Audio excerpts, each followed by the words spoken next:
Hi all, ಇದು Friday vlog ಆಗಿರುತ್ತೆ. ಇನ್ನು ಬೆಂಗಳೂರಲ್ಲಿ ಅಪರೂಪಕ್ಕೆ ಈ ಸೊಪ್ಪು ನೋಡಿದೆ.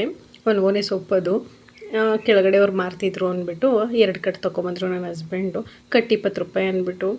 ಕೆಲವೊಂದು ಸರ್ತಿ 40-50 ರೂಪಾಯಿ ಕೊಟ್ಟರು ಕಟ್ಟಕ್ಕೆ ಫ್ರೆಶ್ ಆಗಿರೋ ಸಿಗಲ್ಲ. ಇದು ಫ್ರೆಶ್ ಆಗಿತ್ತು. ಇನ್ನು ಇವತ್ತು ಬಸ್ಸಾರಾದರೂ ಮಾಡ್ಕೊಳ್ಳೋದ ಹುಳ್ಳಿಕಾಳು ಹಾಕ್ಬಿಟ್ಟು ಅಂದ್ಬಿಟ್ಟು ಬಸ್ಸಾರಾಗಿ ರೆಡಿ ಮಾಡ್ತಿದ್ದೆ. ಮೊದಲು ಒಂದು ಕುಕ್ಕರಿಗೆ ಹುಳ್ಳಿಕಾಳನ್ನ ನೀಟಾಗಿ ತೊಳ್ಕೊಂಡು ಸ್ವಲ್ಪ ನೀರು ಉಪ್ಪು ಎಣ್ಣೆ ಹಾಕ್ಬಿಟ್ಟು ಕೂಗಕ್ಕೆ ಇಟ್ಕೊಂಡೆ 1-2 ವಿಜಿಲು.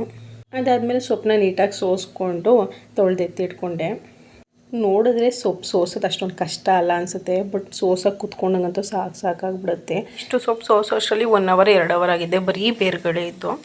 ಇನ್ನು ಒಂದು ಬಾಣಲಿಗೆ ಎಣ್ಣೆ, ಒಣಮೆಣ್ಸಿಕಾಯಿ, ಈರುಳ್ಳಿ ಹಾಕ್ಕೊಂಡು ಸ್ವಲ್ಪ ನೀಟಾಗಿ ಫ್ರೈ ಮಾಡ್ಕೊಳ್ಬೇಕು. ಅದಾದಮೇಲೆ ಬೆಳ್ಳುಳ್ಳಿ, ಮೆಣಸು, ಜೀರಿಗೆ ಹಾಕ್ಕೊಂಡು ಸ್ವಲ್ಪ ಕಲರ್ ಚೇಂಜ್ ಆಗೋವರೆಗೂ ಹುರ್ಕೊತಿದ್ದೀನಿ. ಹುರ್ಕೊಂಡಿದ್ದಾದಮೇಲೆ ಸ್ವಲ್ಪ ತೆಂಗಿನಕಾಯಿ ಹಾಕ್ಕೊಂಡು ಹುರ್ಕೊಂಡು ಅದನ್ನು ಆರಾಗಿ ಬಿಟ್ಬಿಡಬೇಕು. ಅಷ್ಟರಲ್ಲಿ ಹುಳ್ಳಿಕಾಳು ಬೆಂದಿತ್ತು. ಇನ್ನು ಅದನ್ನು ಒಂದು ತಪ್ಪಲೆಗೆ ಹಾಕ್ಕೊತಿದ್ದೀನಿ.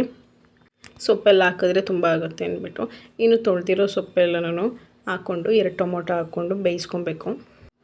ಇನ್ನು ಅದನ್ನು ಬೆಂದಾದಮೇಲೆ ನಾವೇನು ಹುರ್ಕೊಂಡಿರ್ತೀವಲ್ವ ಅದಕ್ಕೆ ಆ ಟೊಮೊಟೊ ಮತ್ತು ಸ್ವಲ್ಪ ಕಾಳು ಸೊಪ್ಪು ಹಾಕ್ಕೊಂಡು ನಾವು ಹುಣಸೆಹಣ್ಣು ಏನು ನೆನೆಯೋಕೆ ಇಟ್ಟಿದ್ವಿ ಅದನ್ನು ರಸ ಮಾತ್ರ ತೊಗೊತಿದ್ದೀನಿ. ಹುಣಸೆಹಣ್ಣು ರಸನ ಹಾಕ್ಕೊಂಡು ನುಣ್ಣಗೆ ಪೇಸ್ಟ್ ಆಗೋ ಥರ ರುಬ್ಕೊಬೇಕು. ಅದಾದಮೇಲೆ ಸ್ವಲ್ಪ ನುಣ್ಣಗಾದ್ಮೇಲೆ ಕೊತ್ತಂಬರಿ ಸೊಪ್ಪು ಹಾಕ್ಕೊಂಡು ಇನ್ನು ನೀಟಾಗಿ ಆಡಿಸ್ಕೊತಿದ್ದೀನಿ. ಇನ್ನೂ ಒಂದು ತಪ್ಪಲೆಗೆ ಸ್ವಲ್ಪ ಎಣ್ಣೆ, ಸಾಸಿವೆ, ಕರಿಬೇವಿನ ಸೊಪ್ಪು, ಒಣಮೆಣ್ಸಿಕಾಯಿ, ಬೆಳ್ಳುಳ್ಳಿ ಹಾಕ್ಕೊಂಡು ಸ್ವಲ್ಪ ಹುರ್ಕೊಂಡು ನಾವು ಆಡಿಸಿ ಇಟ್ಕೊಂಡಿರ್ತೀವಿ ಅದನ್ನು ಹಾಕ್ಬಿಟ್ಟು ಜಾರ್ ತೊಳೆದಿರೋ ನೀರಿರುತ್ತಲ್ವ ಅದನ್ನು ಸ್ವಲ್ಪ ಹಾಕ್ಕೊಬೇಕಷ್ಟೇ. ಅದನ್ನು ಹಾಕ್ಬಿಟ್ಟು ಒಂದು ಪ್ಲೇಟ್ ಮುಚ್ಚಿಬಿಟ್ಟು ಸ್ವಲ್ಪ ನೀಟಾಗಿ ಕುದಿಸ್ಕೊಂಡಾದಮೇಲೆ ನಾವು ಹುಳ್ಳಿಕಾಳು ಬೇಯಿಸಿರೋ ನೀರೇನಿರುತ್ತೆ ಅದನ್ನು ಹಾಕ್ಬಿಟ್ಟು ರುಚಿಗೆ ತಕ್ಕಂಗೆ ಉಪ್ಪು ಹಾಕ್ಬಿಟ್ಟು ಕುದಿಸ್ಕೊಬೇಕು. ಇನ್ನೊಂದು ಕಡೆ ಬಾಣಲಿಗೆ ಒಣಮೆಣ್ಸಿಕಾಯಿ, ಬೆಳ್ಳುಳ್ಳಿ, ಈರುಳ್ಳಿ ಹಾಕ್ಕೊಂಡು ಸ್ವಲ್ಪ ಫ್ರೈ ಮಾಡಿಕೊಂಡು ನಾವು ಬೇಯಿಸಿ ಏನಿಕ್ಕಿರ್ತೀವಿ ಕಾಳು ಸೊಪ್ಪು ಅದನ್ನು ಹಾಕ್ಕೊಂಡು ರುಚಿಗೆ ತಕ್ಕಷ್ಟು ಉಪ್ಪು ಹಾಕ್ಕೋಬೇಕು. ಮೊದಲೇ ಉಪ್ಪು ಹಾಕಿರ್ತೀವಿ, ಹಂಗಾಗಿ ಸ್ವಲ್ಪ ಹಾಕ್ಕೊಂಡ್ರೆ ಸಾಕು ರುಚಿ ನೋಡಿಕೊಂಡು. ಅದಾದಮೇಲೆ ತೆಂಗಿನ ತುರಿ ಲಾಸ್ಟು ಮೇಯ್ನ್ ಅದೇ ಅಲ್ವಾ, ಅದೇ ಟೇಸ್ಟ್ ಬರೋದು. ಅದನ್ನು ಸ್ವಲ್ಪ ಜಾಸ್ತಿ ಹಾಕ್ಬಿಟ್ಟು ಸ್ವಲ್ಪ ಫ್ರೈ ಮಾಡಿಕೊಂಡ್ರೆ ಮುಗೀತು. ಟೇಸ್ಟ್ ಮಾತ್ರ ಸಕ್ಕತ್ತಾಗಿರುತ್ತೆ.